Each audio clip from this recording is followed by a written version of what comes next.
Hello everybody and welcome to the Stevie P channel for a reaction video. Currently very busy behind the scenes with this channel. A lot of different things going on, a lot of recording happening, a lot of editing happening with regards to a couple of videos and series that will be getting posted on this channel, which I'm really hoping to sort of get kick-started as the World Cup gets going. Also a lot of content coming to you from the World Cup, a lot of behind the scenes stuff. We're doing a lot of vlogs, a lot of shorts and stuff, so it should be really cool. But yeah, I'm busy sort of scheduling a lot of stuff so that we can sort of start ticking over on a weekly basis and really get this channel going. So if you are new to the channel, do subscribe to it. If you're a return, please do smash like and get other people to subscribe. So I really like to grow this as a bit of an outlet for me to sort of really engage with people on a one-on-one, a bit away from the various sports space and stuff, and kind of let myself do a couple of things that are a little bit different, which is, for me is quite exciting. But today we are going to be looking at the South Africa versus Argentina game. Now, the big sort of question that we need to have a look at is: do we need to panic? Do we not need to panic? And is this the reason why we're not going to win the World Cup? Is this loss showing us we're not going to win the World Cup? I don't personally think so. I don't think it's as deep as everybody needs to make it out to be. But I think that there was definitely a couple of lessons we need to take from it. So we're going to have a look at it. We're going to have a look at exactly that what went down.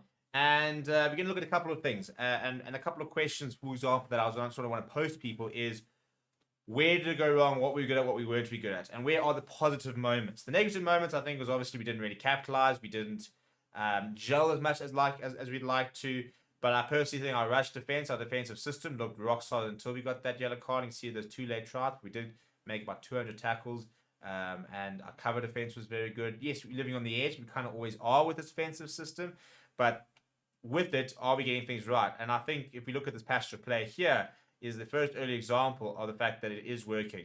Now, pretty good physicality, not much gain line advantage. Now here, this is where, first of all, Argentina are so deadly. You look at all the options over here, and this is where we are seeing so many good decisions being made here. Now, the South African defense is a lot about stopping the momentum, making the hit and stopping the momentum. Not necessarily about competing the tackles all the time and making sure you complete every single one of your tackle. Obviously, you're not going out there to try and miss tackles, but the most important thing is stopping the momentum, making the hit, stopping the momentum, allowing people to regather around you. So this read, for example, over here, first of all, it's a great read by Jesse Creel, who gets up there nice and quickly. Faf de Klerk is on the man over there, and Kirkley answer then, see, that is brilliant by Faf de Klerk. Makes the decision. You see him, they've also cordoned out that angle. And as a result, by the time it goes over here, Kirkley Arendse is making the hit. In fact, a worse pass, Kirkley Arendse could actually be intercepting that. But the big thing is he makes the hit, doesn't complete the tackle, but right, and all of a sudden, Faf de Klerk is there, and the entire back line has managed to shift. There's Billy over there. Dre Vermeulen shifted across here, and bang, our entire defense is reset immediately. That is our rush defense working. That is how, when our defense works well, it should look. Let's skip a little bit forward. We can see a couple of penalties and stuff like that. And we'll go over here, and this is, I think this is where we see our first penalty for not running away. So not too much to talk about here. The Money Liebach probably made the wrong decision by coming back on the angle there, but runs towards his forwards, and there's no real harm done. We get the penalty. We slotted it over by Money Liebach, pretty straightforward. Let's have a look at a big moment, our first try. And this is where I think is where we need to really start appreciating the awareness from Faf de Klerk and the awareness from Billy Leroux. And also very interesting to see where the players are in this attack. So you've got Chosen Colby on the right-hand side there, obviously, as you would. But all of a sudden, Billy Leroux, who sort of floats in that kind of behind the 10 all the time, into that space, has spotted something. He spotted a mismatch. He's monitoring out there, sitting there saying, right, where's the Argentina defense? Are they left? Are they right? Where are their gaps? Now, he spotted the gap, which is why he's come over here. And you can see his hands up. He's calling for the ball. Faf de Klerk gets played there a little bit. Been told to leave. And this is a great pass. Obviously, the call is coming. He wants to get this out quickly. Throws a long pass out to Billy Leroux. As soon as he picks this up, he's looking at. He's got Jason Colby's outside. Bang. Throws a skip pass. I look, to be fair, I think Jason Colby gets this ball. He probably goes over anyway. Straight out to Evan Etzebeth. When do we ever see Evan Etzebeth out on the wing, just by the way? And unfortunately, Santiago Carreras, I mean, that's perfect tackle TV, really, gets hammered because he's got a marauding Evan Etzebeth on the wing, which I don't think too many teams plan to see. So you can't really blame them for not making that tackle. But for me, it's the awareness of the space there. So you had Money Liebach there, and Jesse Creel wanted to shift across. But there was a mismatch there, and bang. over here, I mean, you're looking at, I mean, 1, 2, 3, 4, 5 South African players. There's an Argentinian player here. 1, 2, 3, 4, 5, 6, and almost 7. But the mismatch is the space. And the fact that within 2 passes, we've drifted across about 30, 40 meters. And instead of Evan Etzebeth on the wing to maraud over Santiago Carreras and go over. It's a great try. It really is. It's a really good awareness of space. And it's Viliru doing what he does best. We then went back to our power game, and we should never ever be going away from this. This is what we do the best at the end of the day. This is what we're good at. This is what works for us. We get a rolling maul that's well set, and we need to exploit it. We need to start being unapologetic about what we're good at. And as soon as you start seeing, I mean, Kurt Lawrence jumping in there, I'm not sure how much weight he's adding to that, but I mean, Jesse Creel, Damien Delende getting back in there, and what was very interesting is the fact that the ball's actually got a cycle back to Damien Delende, and as we're moving forward, he spots the gap and goes bang over. But I mean, it's a really well set maul, and it was only going one place. And as you can see, the more Argentinian players are being, you then got the 9, you've got Pelingales there, and he's not got a chance against Damien Delende, who goes over basically without being touched. Moneybox adds the extras, and all is good.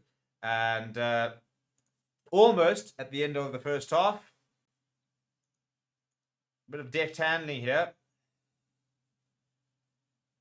And Kurt Lawrence unfortunately going out. But again, that kind of shows you sort of the pace that we do have to adapt. And I mean, Damien Delende, for example, Jesse Creel, often always spoken about players who can't pass the ball. That kind of sort of shows you in the circumstances when they demand it, they can and they will. So I don't think we need to worry too much about the halftime there. And then after that, we defended, didn't we? We just absolutely defended with everything. Absolutely everything. And a lot of pressure over here. And earlier, a pity doesn't sort of show it earlier. Earlier, Jesse Creel made a brilliant tackle because they were actually inside the 22 and should have driven them back. But I mean, you look at our defense here, and again, that's a brilliant tackle by Viliru. Once again, what are we stopping? The momentum. We're stopping the go forward over there. So he's made the read. He's come off his line, made the read. Now, Junior Montoya, by the way, is moving backwards. Now, what do we always have to do very well here is we keep trying to move forward. We keep trying to basically force the play, force the mistake. So Vincent Koch trying to get up there, he misses it. Trevor Nyakane is there.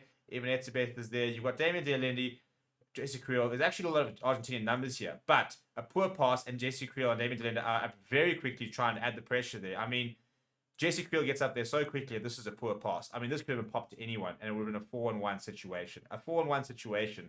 Because he gets up there nice and quickly, forces a bad pass. Faf de Klerk jumps on it and immediately understands he's got Money on his shoulder, pops it up to him, and then he says, right, he'll add the support. He can also now run a nice defensive line and kind of sort of disrupt Argentina to a certain degree. But I mean, by the time he gets to 22, Moneybox only going one way.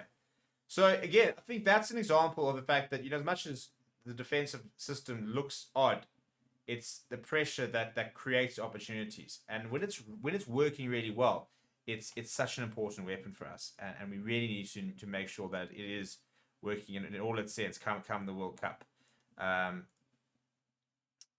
But after that, I think unfortunately things got a little bit more sort of pear-shaped. That, for example, is we were on the attack, we're on the front foot, a ball falls back, and turnover ball, great handling from Argentina. And that, for me, I think was a little bit unfortunate from Damien Delende. I mean, he wasn't think he was ready. He's putting his hand up to go into the tackle, wasn't actually really putting his hand up to stop the ball. And Brace goes to the pocket, gives him a yellow card, and that creates the 14-man advantage. And Argentina, unfortunately, go on to really exploit that. Again, you'll be looking at the tries here, and it is purely a case of numbers. Purely a case of numbers popping up over there. We're now scrambling across there. Arches Neyman shouldn't be in the position. We should have Damien Delende in and around there. That could be a completely different case. It's literally just a case of a gap out the wide. See, Moneybox is having to spread because we haven't got one few men less out wide, and they go and score. So that 14-man, that yellow card was incredibly important. It is a problem within the South African system that the defense really does rely on that 15 on 15. If we do lose a man, it does create a lot of problems. And Carrera adds the extras, and then after, to be fair, I thought this was actually just for the try, one of the most impressive defensive displays we've seen. I think we got through about 17, 18 phases. We kept going. We were pretty relentless, to be honest. And unfortunately, there you can see far too many players coming across that side, goes across, and you see, I mean, that's just a poor read. When you look at over here, how many players we've got on that right-hand side, and they all just shift across. Faf de Klerk's got a lot of men there. Those two over there all shifting across. Faf de Klerk suddenly realizes the shit he has to get up here to make a tackle because it's about a 5-on-1, and Bertrand just sort of walks over without any issue. You can see the frustration from Faf de Klerk, and then a couple of people just wanted to have a go at the kick, but they were always going to slot it. And at the end of the day, that was the game. So obviously we just not as in depth as you like. So there's a lot of other moments of the game that we haven't seen, but I think that the good news is the ability to win ugly.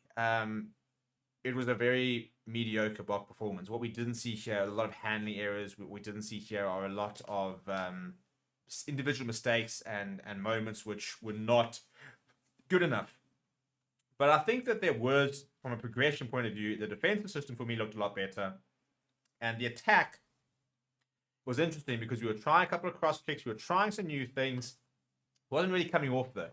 So it kind of sort of begs the question, can we put that in place? Can we get those sort of this new sort of system that we use on the front foot in the attack? Can we get it in place come the World Cup? And why are we making such basic mistakes? Is this something fixable? Is this something that we can really get right come the World Cup? Is it a skills issue? Is it just a confidence issue? And do we need to be looking at the players? Because there's no doubt that what we saw on Saturday wasn't good enough.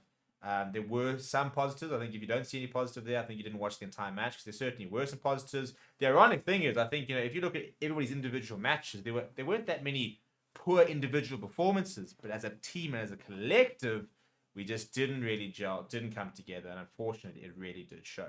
I want to know what you guys thought about the game down in the comments below. Please do smash like on the video. Please do subscribe to the channel as well. And I will see you guys all back on the Stevie channel very soon.